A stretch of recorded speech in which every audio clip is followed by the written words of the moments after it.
Rasulullahi ilaikum jami'a. Wahai seluruh umat manusia keturunan Adam, sesungguhnya aku ini adalah utusan pencipta langit dan bumi untuk kalian semua. Yesus, Matius 15 nomor 24, aku diutus hanya kepada domba yang sesat dari umat Israel. Matius 10 nomor 5 nomor 6, Yesus berpesan kepada ke-12 muridnya agar jangan ke bangsa lain, melainkan pergilah kepada domba-dombaku yang sesat dari umat Israel. Tidak ada data seperti Nabi Muhammad yang terlontar dari lisan Yesus bahwa Yesus diutus untuk seluruh anak manusia. Hanya Nabi Muhammad. Nah, mengapa umat Islam itu beriman kepada Yesus, beriman kepada Nabi Isa? Karena Nabi Muhammad yang diutus untuk seluruh umat manusia ini yang mengajarkan, wahai umat manusia, percayalah bahwa Yesus itu adalah Rasul utusan Allah. Kami percaya. Tapi dia hanya untuk Bani Israel, bukan untuk kami. Nah, kekurangan saudara saya yang saya katakan kurang satu, Anda seakan-akan Bani Israel. Padahal Yesus hanya untuk Bani Israel, saudara, bukan untuk Bani Israel. Jadi sejatinya yang Anda harus ikuti itu adalah Nabi Muhammad dan beriman kepada Yesus sebagai Rasul Tuhan untuk Bani Israel, seperti kami. Nah, kalau Anda kemudian beriman Yesus itu adalah Rasul, betul, Rasul untuk Bani Israel, bukan untuk kita.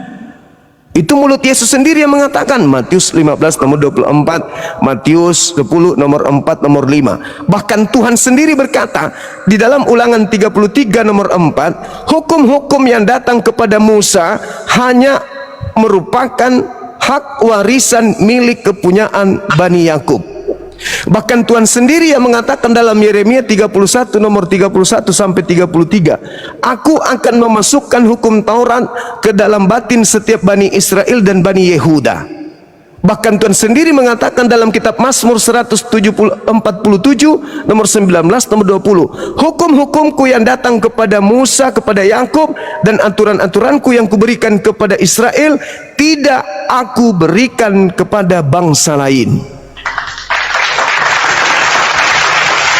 Kita bukan Bani Israel, kita bukan Bani Yakub, kita bukan Bani Yehuda.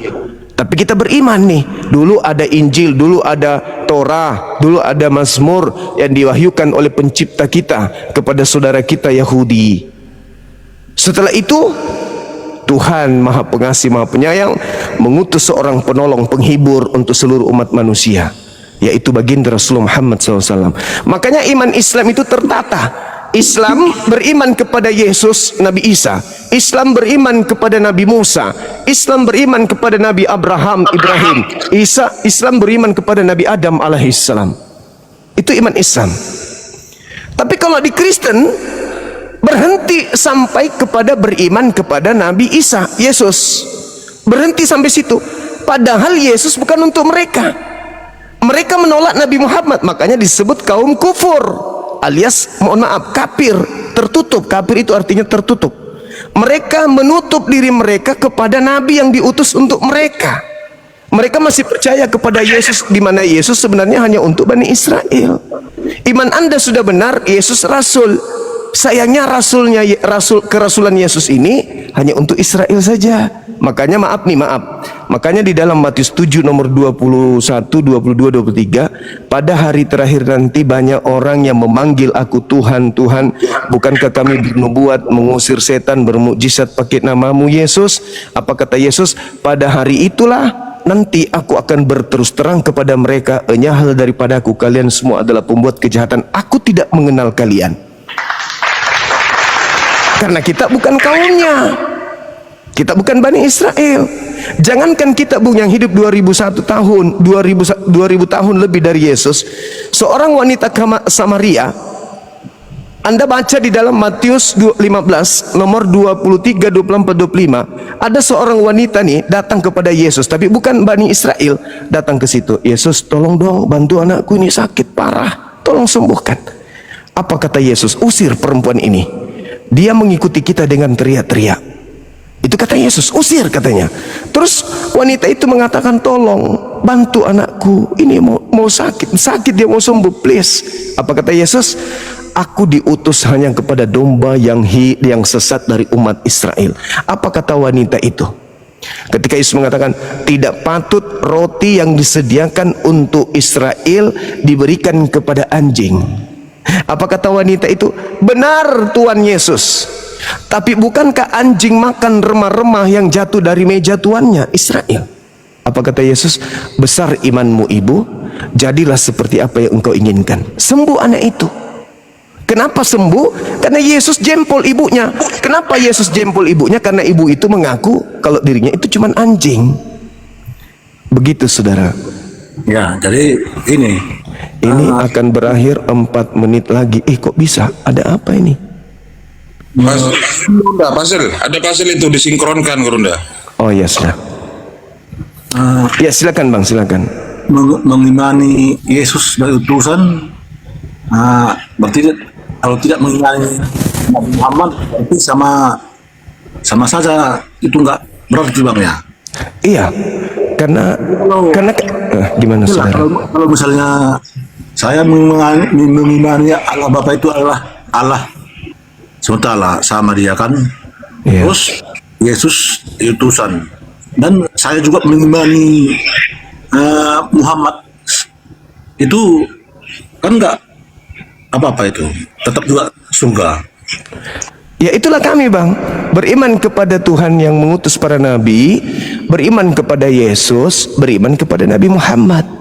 Ya, Ketika sekiranya saya pun seperti itu, dengan Yesus sebagai utusan, Iya. baru saya imani juga Muhammad itu adalah utusan. Iya. Tapi saya tetap mengimani Allah Bapa, bukan Allah SWT SWT. ya sama aja pun, sama aja. Pencipta langit dan bumi yang disebut oleh Bani Israel sebagai Bapa, Ya. mengutus seorang nabi yang sama seperti Musa. Itu ucapannya itu yang dalam kitabnya orang Yahudi itu. Bahkan dikatakan, aku akan mengutus seorang nabi yang sama seperti engkau wahai Nabi Musa. Diterangkan dalam Ulangan 18 nomor 18, aku akan menaruh firmanku di mulutnya. Nabi yang sama seperti Musa, aku akan menaruh firmanku di mulutnya. Dia akan berkata dengan namaku, Bismi Anoki, dalam bahasa Ibrani. Nabi itu akan mengucapkan namaku. Setiap dia mengucapkan firman, pasti mengatasnamakan namaku. Nah di Islam, Nabi Muhammad selalu mengatakan itu, Bismillah, Bismillah, Bismillah. Itu di perjanjian lama Bung. Di perjanjian baru, kalau saudara Kristen kritik terhadap Bible, di dalam Kisah Para Rasul 3 nomor 22 sampai nomor 23, di situ diterangkan begini, bukankah di dalam kitab Taurat Musa dikatakan bahwa Tuhan akan mengutus seorang nabi yang sama seperti Musa, dan akan terjadi siapapun yang tidak mengikuti, tidak mendengarkan perkataan nabi tersebut akan dilenyapkan dari bangsa kita. Pertanyaannya, siapa nabi yang sama seperti Musa yang datang setelah Yesus? Di mana nabi ini keras terhadap kebodohan, keras terhadap kejahiliaan, keras terhadap paganisme, keras terhadap kekafiran, keras terhadap kemusyrikan. Itu nabi mana tuh? Nabi Muhammad. Nah, ini Bible sendiri yang ngomong. Saya sudah berdebat Bang, saya belajar Bible itu kurang lebih 17 tahun saya nguliti Bible. Bible saya itu satu lemari itu. Tujuannya bukan untuk menghujat, enggak. Na'udzubillah summa na'udzubillah. Saya hanya ingin meluruskan, karena saya hidup di tengah-tengah orang Kristen. Nama kampung saya itu Desa Munti. Saya berdampingan dengan desa yang bernama Hombes. Hombes itu mayoritas Kristen. Saya melihat mereka adalah orang-orang yang baik. Begitu saya belajar Al-Quran, belajar Bible, ada sesuatu yang perlu diluruskan di situ. Makanya saya tertarik untuk mengkaji ini. Saya bukan menghujat, enggak. Saya memang keras kepada saudara-saudara saya Kristen yang selalu menghujat, menista, naik di komal, mengatakan Nabi saya cabul dan sebagainya macam tuduhan itu. Memang saya keras. Untuk apa? Untuk meluruskan besi yang bengkok, dibutuhkan pukulan yang keras supaya lurus.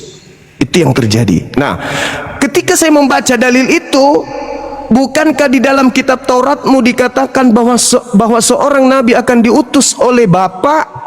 Nabi itu sama seperti Musa. Coba Anda baca kitab Musa, bagaimana Musa diperintahkan, bunuhlah, bunuhlah, perangilah, kepung, perangi, bunuh, perangi, bunuh. Sama seperti Nabi Musa, keras terhadap kejahiliaan, keras terhadap pelaku dosa, keras terhadap kemunafikan, keras.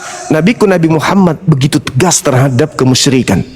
Itulah yang terjadi, dan itu yang dijadikan framing. Nabi Muhammad itu suka membunuh. Nabi Muhammad sama seperti Musa, bahkan diperintahkan jangan kau biarkan apapun yang bernapas di situ, hewan, tumbuhan, bunuh, basmi, kata Tuhan di dalam perintah kepada Musa. Nah, ini sama seperti Nabi Musa, wajib hukum sama seperti Musa. Sama seperti Musa, supaya apa? Supaya hukum Tuhan itu bisa ditegakkan. Karena kalau tidak ditegakkan, orang-orang yang punya wewenang, orang-orang yang punya kemudian kedikdayaan mempengaruhi orang lain akan semakin kuat kemaksiatannya. Tapi kalau ada seorang nabi yang mampu menundukkan kemaksiatan itu, membumi hanguskan para pelaku maksiat, maka hukum Tuhan akan tegak di atas muka bumi. Inilah yang terjadi terhadap Quran 1400 tahun silam. Tidak ada hukum di depannya yang bisa berdiri tegak oleh karena Quran. Semuanya tunduk. Bahkan negara kita ini yang tadinya sebelum merdeka, Bung, sembahan-sembahan pribumi itu banyak sekali. Begitu Islam datang dan kemudian mengajarkan Islam, mayoritas negara berdasarkan kepada Qul huwallahu ahad, Shema Israel, Adonai Eloheinu, Adonai Ahad. Tuhan itu satu. Maka yang harus kita sembah adalah Tuhan negeri Indonesia. Itu saudara. Kalau saya mengimani Yesus utusan, Muhammad utusan, tapi saya tetap ke gereja, itu gimana? Masalah juga. Begini saudaraku,